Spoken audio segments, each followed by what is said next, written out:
People say all the time that demand is what creates economic growth. Because when you have higher demand from consumers, when consumers buy stuff, then companies make more money. And if companies make more money, then they will hire more people, and the company grows, and that creates this economic activity.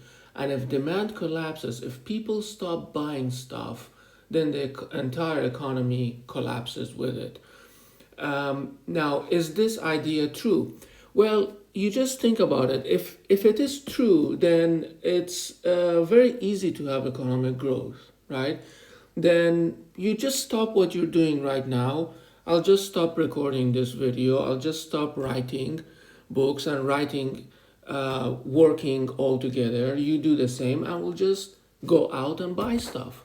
And then we can have the strongest economy we've ever had in history. We just go out and buy stuff, and the country that succeeds more in buying stuff, then they're gonna have the biggest economy in the world. Is just that simple, right?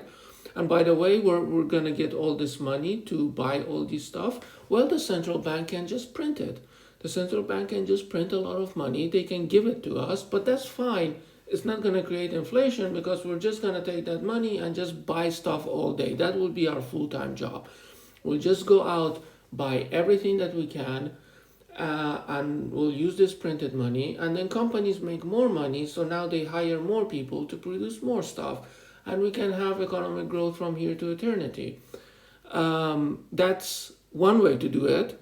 And that's where the logical progression of this idea is, that when people say that demand creates growth, that's where it leads to. That's the logical thing to do, just to go out and buy stuff with printed money. But that's not exactly how biggest economies in the world generate wealth. They generate wealth by supply, by increasing supply, by creating stuff, by inventing stuff. The reason China in the 90s, their economies skyrocketed wasn't because people went out and bought stuff. It's because people started building stuff. It's because they built factories, they invested in new businesses, and they started producing goods mainly, but also services. Same thing with the US. The US became the biggest economy in the world in the 19th and 20th century, not because people just started buying stuff, it's because, again, people started building stuff. It was everything that you know in your, every electronics that you know, from telephone to cell phones to microwaves, you name it, everything in your kitchen, washing machine, everything was invented and produced in the US. Even today, the US economy is still the biggest in the world because it's still the US is inventing AI, and before that, computer, the internet, and Amazon, and all these giant tech companies. There's still a lot of dynamism and production and invention in the US. That's what keeps the US the biggest economy in the world.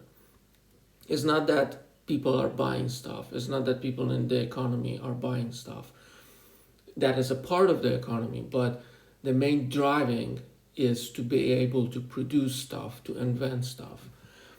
And that's what we see. If you look at the biggest economies in the world, that's how they get to it. If it was demand that created biggest economies, well, everybody can buy stuff. So we can all just compete in buying stuff, and that's the easiest thing to do. Try producing pens, just pens or pencils.